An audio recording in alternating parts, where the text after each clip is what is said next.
Assalamualaikum warahmatullahi wabarakatuh. Hai teman-teman, ketemu lagi dengan saya Cici Cahyati di channel tutorial saya. Hari ini mungkin ada sedikit yang beda ya, karena biasanya kalian cuma mendengarkan suara saya dan langsung menonton video. Hari ini saya sedikit muncul ke dalam video karena tanggal 2 April ini spesial. Saya ingin mengucapkan selamat ulang tahun kepada sahabat saya, Hai Mela Apriliani. Selamat ulang tahun buat kamu, semoga Allah selalu menyayangi kamu, melindungi kamu dari segala keburukan, dan semoga Allah selalu menuntun kamu ke jalan yang lebih benar ya Mel untuk tahun ini. Karena tahun ini bisa lebih dewasa tentunya, jangan kekanak-kanakan lagi.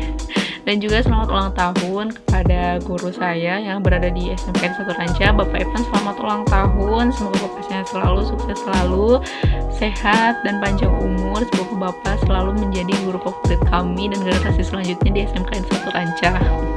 Dan juga saya mengucapkan terima kasih banyak kepada semua pihak yang udah mendukung video ini, dari mulai like, comment, and subscribe, terutama kepada ibu dosen mata kuliah teknologi informatika yang udah mendorong saya dan teman-teman untuk menjadikan video tutorial ini menjadi lebih baik. Dan terima kasih juga kepada teman-teman, terutama kepada Ade Cynthia. Hai Ade, thank you so much untuk dukungan kamu yang selalu mengomentari dengan komentar yang positif dan membakar semangat. Terima kasih semuanya. Selamat ulang tahun juga buat dua orang spesial itu. Terima kasih banyak. Dan hari ini saya akan tetap bikin video tutorial, sebetulnya tetap di Microsoft Word 2019. Jadi simak aja video tutorialnya. Dadah.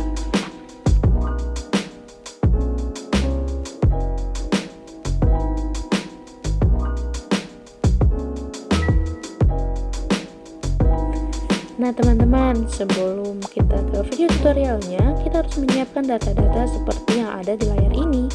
Data ini saya peroleh dari dosen saya karena sudah ditetapkan ya.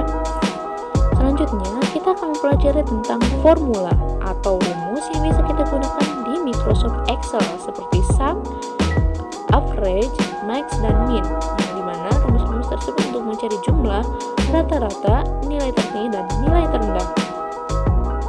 Belum banyak orang tahu bahwa rumus-rumus tersebut juga dapat digunakan di Microsoft Word loh.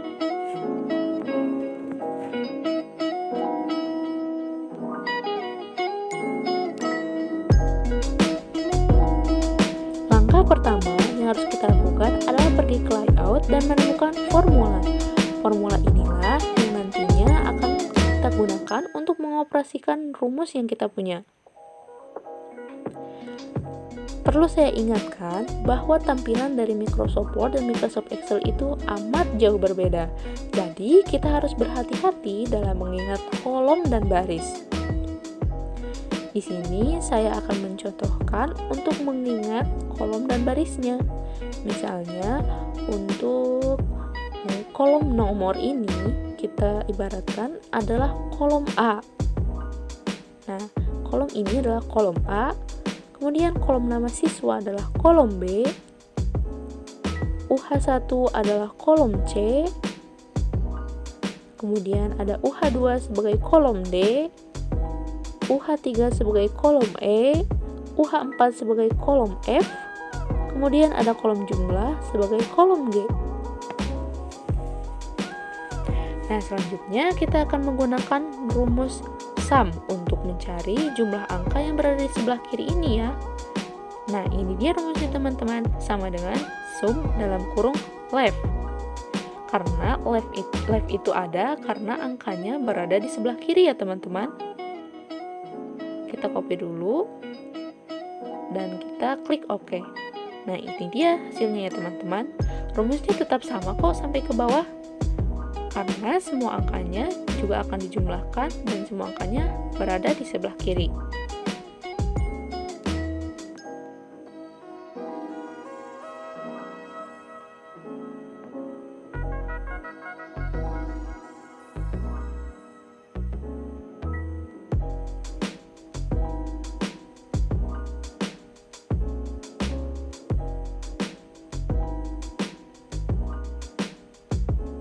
Nah teman-teman, untuk mengisi kolom terakhir ini juga rumusnya masih sama, sum dalam kurung left. Klik OK. Nah, kita akan berlanjut untuk mencari nilai rata-rata. Oh ya teman-teman, jangan lupa untuk menggunakan sama dengan dan juga tanda titik koma untuk menjadi penghubung untuk menggunakan rumus ya teman-teman. Untuk mencari nilai rata-rata, kita akan menggunakan average. Nah, yang akan kita average-kan atau rata-ratakan adalah nilai dari UH1 sampai UH4. Jadi, kita akan menggunakan rumusnya seperti ini ya teman-teman.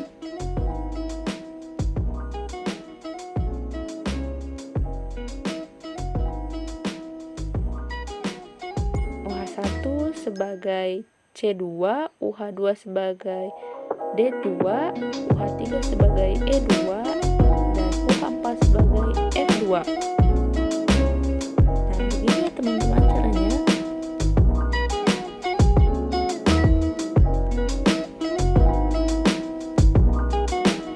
Jangan lupa untuk menggunakan tanda sama dengan. Sama dengan ini di sini sangat penting ya teman-teman. Seperti dapat kalian lihat, saya tidak menggunakan tanda sama dengan dan rumusnya tidak berfungsi sama sekali.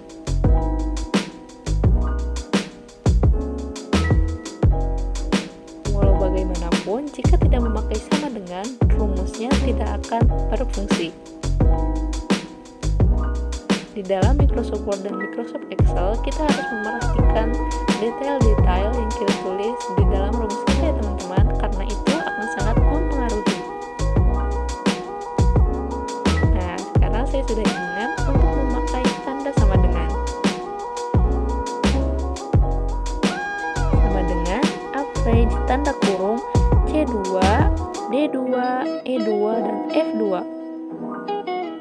C2, D2, E2, dan F2 itu adalah angka-angka yang berada di baris 1 dengan nama Murni Astri, yang nilai rata-ratanya adalah 64,75. Dan semuanya sama ya sampai ke bawah teman-teman. Kita akan langsung ke yang terakhir. Nah, ini adalah kolom C11, D11, E11, dan F11 milik Zulkifli Arkausar. Nah, itu dia ya rata-ratanya teman-teman. Selanjutnya kita akan mencari nilai tertinggi. Nah teman-teman, bisa kita lihat di sini nilai tertinggi adalah 95. Nah, kita gunakan rumus max.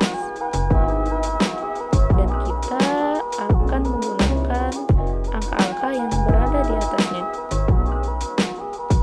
Atau bisa juga seperti tadi, yaitu sama dengan max dalam kurung above. Sebetulnya di tiap komputer itu rumusnya bisa beda-beda ya teman-teman, tergantung dari komputer itu sendiri. Untuk saya bisa menggunakan max dalam kurung above, tapi beberapa teman saya bisa menggunakan sama dengan max C1 titik koma C11. Nah teman-teman, sebetulnya ini menjadi problem antar tiap komputer ya. Untuk teman-teman yang tahu cara mengatasinya, bisa komen di bawah ya teman-teman. Nah, saya menggunakan max above karena jika saya menggunakan max dalam kurung C11 titik koma C2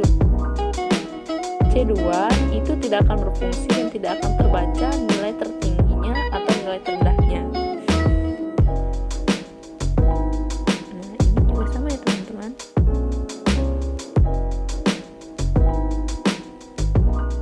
Above. Dengan begitu nilai tertingginya akan terbaca.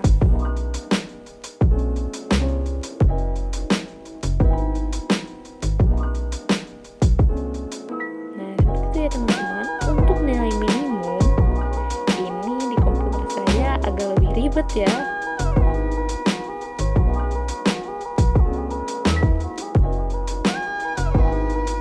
Kita ke formula, kita gunakan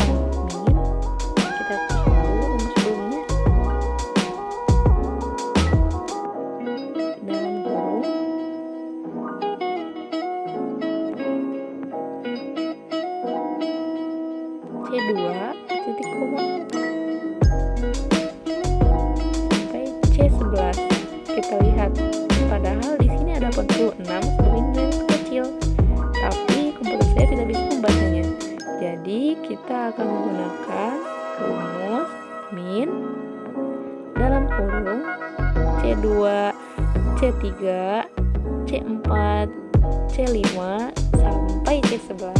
Sebetulnya ini agak melelahkan ya teman-teman, karena harus ditulis satu persatu agar nilai terkecilnya dapat terbaca. Nah, kita lihat hasilnya. Nah, baru terbaca setelah menggunakan rumus seperti itu. Itu juga sama bagi nilai terendah lainnya ya teman-teman di komputer saya. Jadi di sini kita juga akan menggunakan rumus seperti tadi.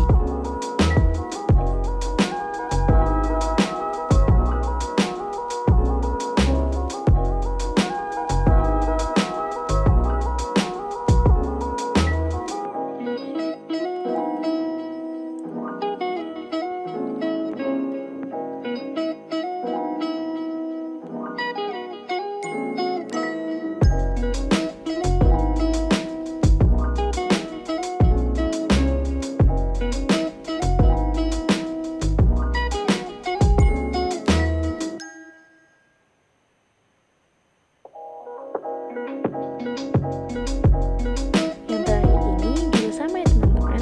Kita menggunakan min tanda kurung G2, G3 sampai G11 untuk bisa terbaca nilai terkecilnya.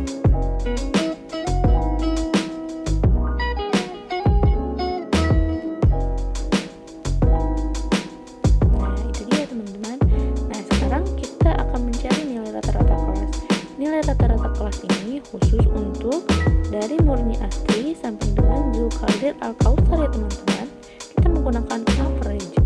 Nah, di sini juga saya agak kesulitan karena harus menggunakan rumus yang seperti tadi di nilai terendah, yaitu dari C1 sampai dengan C11.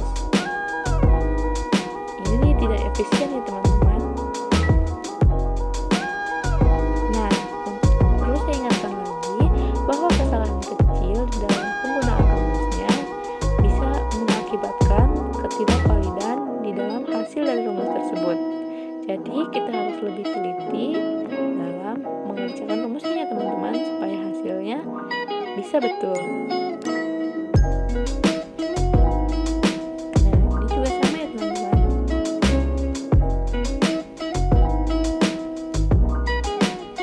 Dari D2 sampai D11.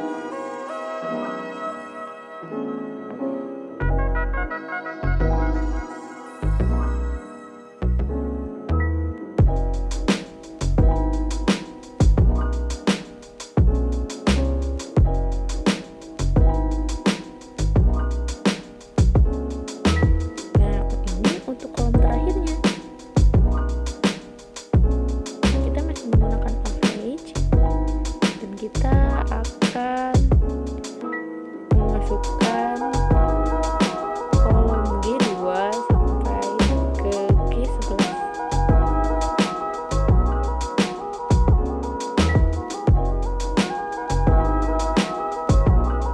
Kita klik OK. Nah, itu dia ya teman-teman, video tutorial hari ini untuk menggunakan formula di Microsoft Word versi 2019. Untuk masalah tadi, semoga ada yang membantu dengan kritik dan saran dan komentar di bawah ya teman-teman.